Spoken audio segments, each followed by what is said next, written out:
Bonsoir à toutes et à tous. Un grand merci d'être venus aussi nombreux pour cette 5e édition des conférences Buzz-Off. Conférence qui ce soir sera une table ronde. Donc nous terminerons vers 19h25, 19h30. 3 possibilités pour vous d'interagir ce soir. Donc il y aura un temps pour poser des questions. Il y aura 2 temps même au cours de ce débat pour poser des questions.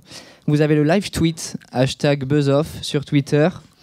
Ou bien vous pourrez profiter du buffet organisé par l'association du CELSA Comme des Chefs, l'association culinaire, pour éventuellement continuer à partager autour d'un verre et d'un canapé. Alors, ces conférences interviennent dans le cadre de l'association étudiante Fast and Curious. Donc nous nous efforçons de poser au quotidien un regard critique sur l'actualité de la communication. Et aujourd'hui, en ce moment, l'actualité est ponctuée par les élections politiques. Donc que ce soit aux États-Unis, par exemple, avec l'investiture de Donald Trump qui a eu lieu aujourd'hui.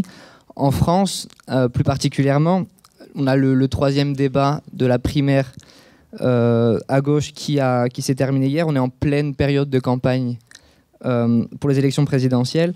Donc c'était l'occasion pour toute l'équipe Fast and Curious de proposer ce débat sur la mise en scène d'une parole et d'une figure politique dans les médias, avec toujours en filigrane cette question des jeux et enjeux de séduction des hommes et femmes politiques.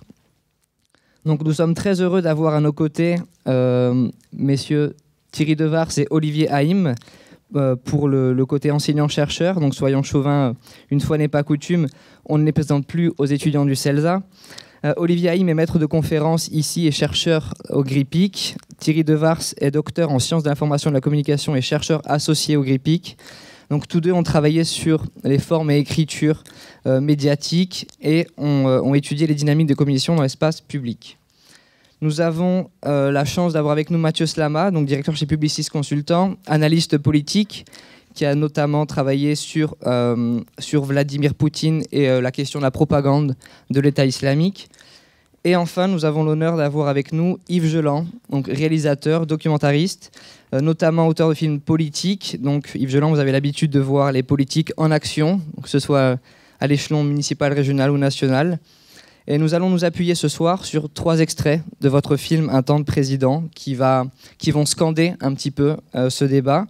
Donc, puisque votre caméra s'est glissée dans les coulisses du pouvoir entre l'été 2014 et début 2015.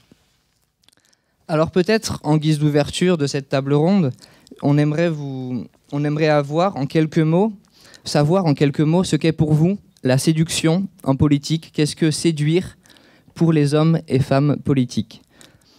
Donc peut-être Thierry Devars, si vous voulez commencer éventuellement. Alors la séduction, peut-être d'abord de façon plus générale, on pense tout de suite au désir et à un cadre un peu différent de celui de la politique, au cadre amoureux et je dirais à l'idée d'une attraction un peu irrésistible.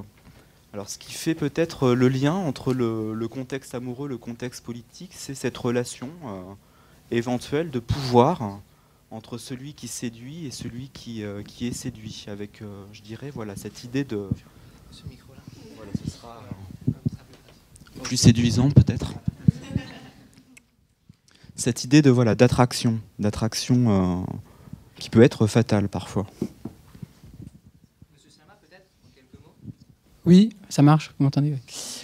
Bon, moi je vais un peu plomber l'ambiance peut-être, je m'excuse par avance, mais la séduction en politique, et je vais peut-être répondre un peu à côté, mais tant pis, la séduction en politique pour moi c'est à peu près tout ce qu'il ne faut plus faire aujourd'hui, et tout ce qui ne marche plus, surtout aujourd'hui.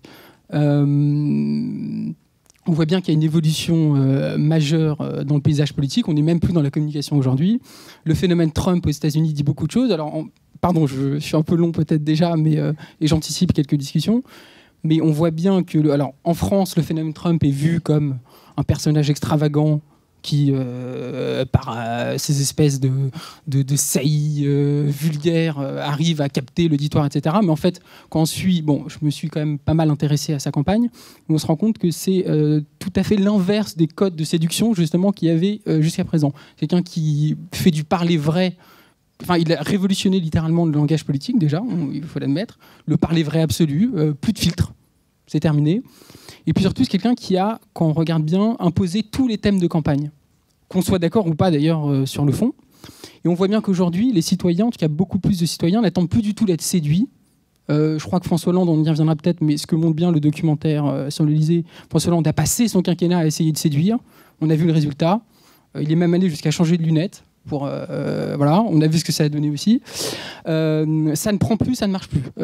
Donc il faut réfléchir sans doute toujours à la question de la séduction, mais dans quelle mesure aujourd'hui elle est encore opérante. Et on voit bien qu'aujourd'hui les citoyens n'attendent plus ça du tout, ils attendent autre chose, quelque chose qui a beaucoup plus à voir, à reprendre leur destin en main, et puis surtout choisir des gens qui ont d'abord une cohérence entre leur image et ce qu'ils sont réellement, et puis surtout qui proposent quelque chose d'autre, et qui sont peut-être en dehors du système. Et le phénomène Macron n'est pas éloigné vraiment de tout ce qu'on vient de dire, même s'il y a 1 milliard de paradoxes autour du personnage de Macron, mais on y reviendra peut-être. Voilà, bon, je m'arrête maintenant. Oui, là, vous avez commencé fort. Hein. Oui. Désolé. Alors, est-ce que le parler vrai ne peut pas être une forme de séduction, hein? Qu'est-ce qu'on met derrière séduction ? Bon, je dirais, pour commencer de manière un peu générale et peut-être un peu abstraite, que la séduction, c'est peut-être le nom qu'on donne à la question un peu troublée, troublante sur les effets de la communication en tant que technique et sur, vous avez employé le terme, sur, je dirais, la dimension de captation de tout discours. Mais je dirais qu'il y a 1000 visages pour décrire la séduction. Et je lance comme ça, peut-être de manière un peu abstraite, peut-être qu'effectivement, la question de la séduction, c'est la place abstraite que prend le visage dans l'acte de communication, dans le discours. J'expliquerai peut-être tout à l'heure pourquoi. Le corps, mais le visage de manière plus particulière. Et finalement, c'est la question qu'on se pose depuis le 19e siècle avec la montée en puissance de la presse, des masses, des foules, cette inquiétude sur finalement la part qui reste toujours d'irrationnel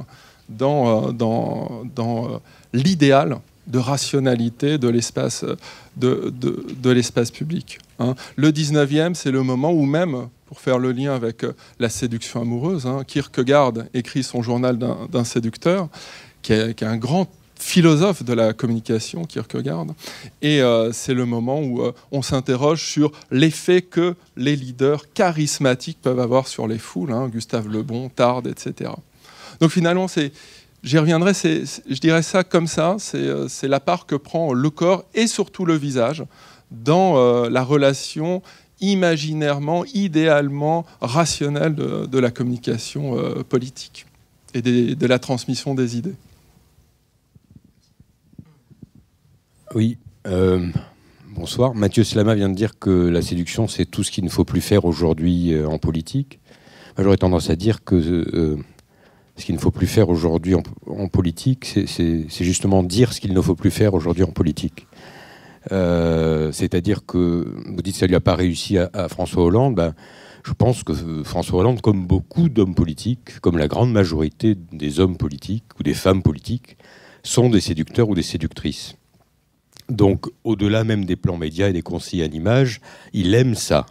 Donc, vous pouvez lui dire il faut le faire, il ne faut pas le faire. C'est lui et c'est une certaine vérité. Tout n'est pas calculé. Il change de lunettes. Ben oui, moi, j'ai aussi changé de lunettes pendant le tournage avec François Hollande. Donc, chaque 5 ans, on change aussi de lunettes. C'est plutôt... Et la vue baisse. Moi, j'ai eu la chance de commencer le tournage. François Hollande venait de changer de lunettes la semaine d'avant. Ce qui est très utile parce que quand vous tournez, que vous trichez beaucoup dans le montage, vous ne respectez pas la chronologie, ça aurait été terrible pour moi s'il y avait eu 3 mois avec la première monture et les 3 mois suivants avec l'autre monture. J'aurais été très embêté dans le montage. L'avantage d'un homme politique aujourd'hui, c'est qu'ils sont toujours habillés pareil, ce qui n'était pas le cas de François Mitterrand, ce qui n'est pas le cas des femmes politiques. Mais j'avais la même chance avec Georges Frêche pour un autre film que j'avais réalisé pour le cinéma, qui s'appelait Le Président, c'est qu'ils sont habillés toujours un peu pareil. Et donc, c'est très facile de tricher dans les plans d'écoute, dans les plans coupe, dans la chronologie. Donc, voilà. Je pense effectivement que quand on calcule trop, alors est-ce qu'il faut théoriser un parler vrai? Celui qui a théorisé le parler vrai, c'est pas Trump, c'est Michel Rocard, qui est assez loin de Trump. Parce que dire que Trump est l'incarnation du parler vrai, quand Trump dit deux choses et que c'est systématiquement deux choses contradictoires, le parler vrai, voilà.